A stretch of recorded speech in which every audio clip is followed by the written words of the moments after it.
Hello and welcome to Just One More Watch, and welcome today to a review that's a bit of a treat for me and therefore hopefully something that you will all enjoy as well. I have been itching to get my hands on one of these watches since they were first released almost 2 years ago. The watch in question is of course the Bel Canto. Now, I quite deliberately didn't just say the brand name, nor did I put the brand name in the video title today because I don't think I need to. When you talk about a Submariner, people know it's a Rolex. When you talk about a Seamaster, people know it's an Omega. And when you talk about a Bel Canto, people, well, watch people at least, know you're talking about a Christopher Ward. I have no wish to denigrate or disparage what Christopher Ward achieved in the first 18 years of their existence prior to the release of this watch, but I don't think I'm wrong when I say that this watch changed the brand forever. And I'm struggling to think of another single model release that has done more for a brand than the Bel Canto has done for Christopher Ward. Now, I know it's not exactly scientific evidence, but have a look at the Google Trends for Christopher Ward for the last 10 years. Guess when they announced the Bel Canto? That's right, November 2022. That's the huge spike of interest in them as a brand that has continued to gather pace since then. I think that the term Bel Canto moment is going to slip into the horological lexicon as a positive before and after point in the history of a watch brand. Now, you did not see a sponsored pop-up today. This watch is on loan from Christopher Ward, and let me assure you, it came with no conditions other than the heartbreaking condition that I have to send it back. But all is not lost. I did a bit of a deal with them and have placed an order for the Andrew Morgan Watches collaboration, the Red One Bel Canto, which I believe is scheduled to ship in December. So fingers crossed there may well be a Bel Canto in my State of the Collection video early that month. So why have people gone gaga for the Bel Canto then? Let me show you why. It's because of that. And is that actually worth all the hype?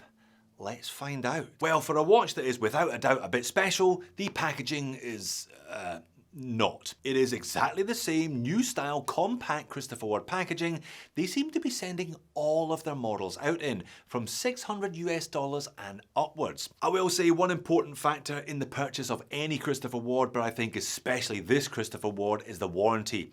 It's their 60-60 warranty, so 60-day returns and a 60-month, 5-year warranty on the movement.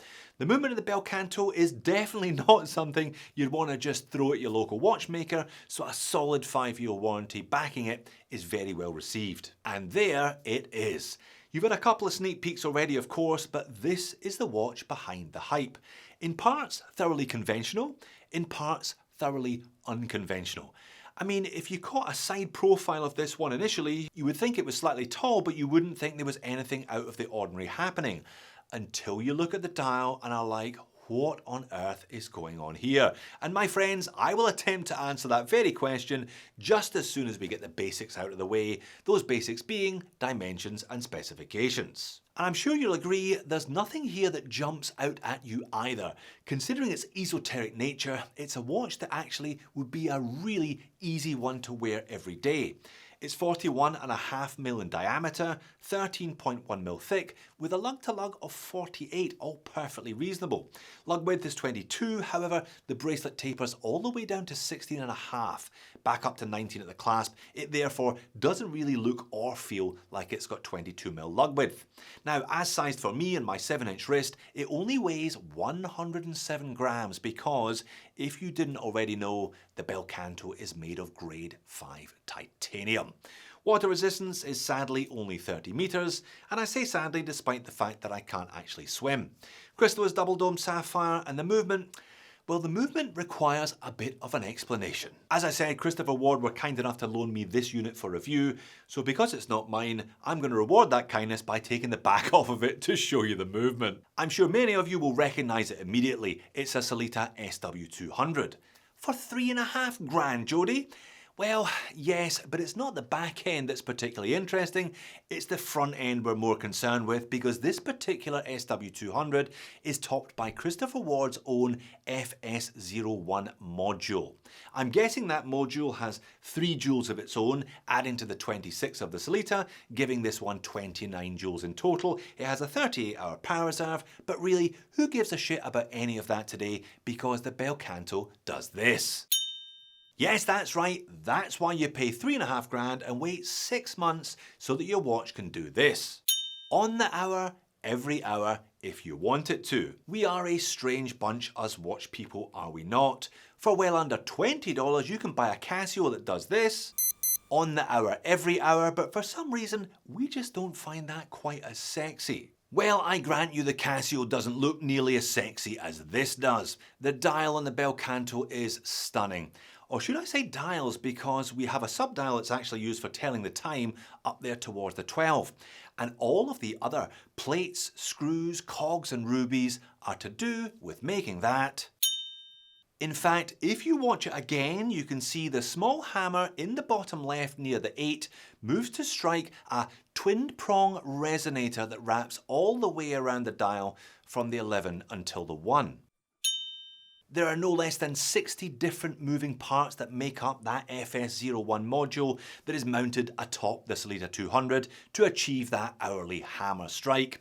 Apparently, it's based on a modified jump hour module working on the same principles, but not to quickly rotate a disc, instead to quickly strike a resonator. You know my macro lenses do not muck around, they readily expose poor manufacturing and corner cutting, but the Bel Canto looks really good even under serious scrutiny like this. This is the Nero black dial version, undoubtedly the most conservative of all the Bel Canto's colour options. I guess it's a fun watch, people want to have fun with it, they want to lean into that, so other choices include the aforementioned red one, as well as purple, light blue and salmon. Even the case back plays a part in the noise making process today. It's screw on rather than screw down, and it's as big as possible, allowing that chime to resonate further within the case.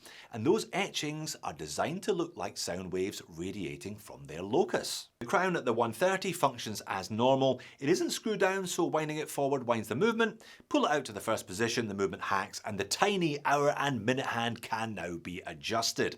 The beautifully sculpted and curved grade 5 titanium case also features a pusher at the 4 o'clock that essentially switches that chiming hourly function on and off with a tiny red triangular indicator letting you know whether you're going to be met with a on the hour or not. And believe it or not, those tiny hands and indices feature lume.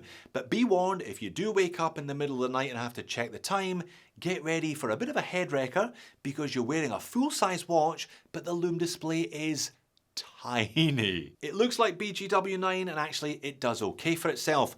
In fact, there's an argument that the Bel Canto is at its most legible after dark. More on that later. But first, let's get it on wrist. It's lovely. It's a really nice watch to wear. Now, I do enjoy titanium watches in general. At 41.5mm in diameter, the Bel Canto would probably be on the upper edges of my personal envelope if it were made of steel. But the fact that it weighs just over 100 grams and not just over 150 grams completely changes the wearing experience. The end links are quick release, by the way, and the clasp is adjustable, giving you around a centimetre of movement on the fly. And Christopher Ward know how to make a great case. This one doesn't have quite as much going on as their light catcher case does, but it just doesn't need to because of the movement and because of the dial. But it's lovely to look at and it's very comfortable on wrist. The whole thing is pretty spectacular looking, to be honest. The fact that the case and bracelet are both made of grade 5 titanium with that signature dull grey colour, it just enhances the sunburst on the dial, it just enhances that small dial at the 12 o'clock, and it enhances the large parallel resonator running from 1 until 11. The Bel Canto has been such a raging success because it may cost $3,500, But that's still incredible value for a Swiss-made mechanical watch with this style of movement. There is just nothing else coming from Switzerland that gets anywhere near its price. And residuals on this model are rock solid if that type of thing concerns you. Because there's still far more demand than supply, people are selling Bel Cantos for at least what they paid for them. Alright, moans and niggles. The Bel Canto may have brought hot horology to the masses, kind of, but nothing escapes the moans and niggles section.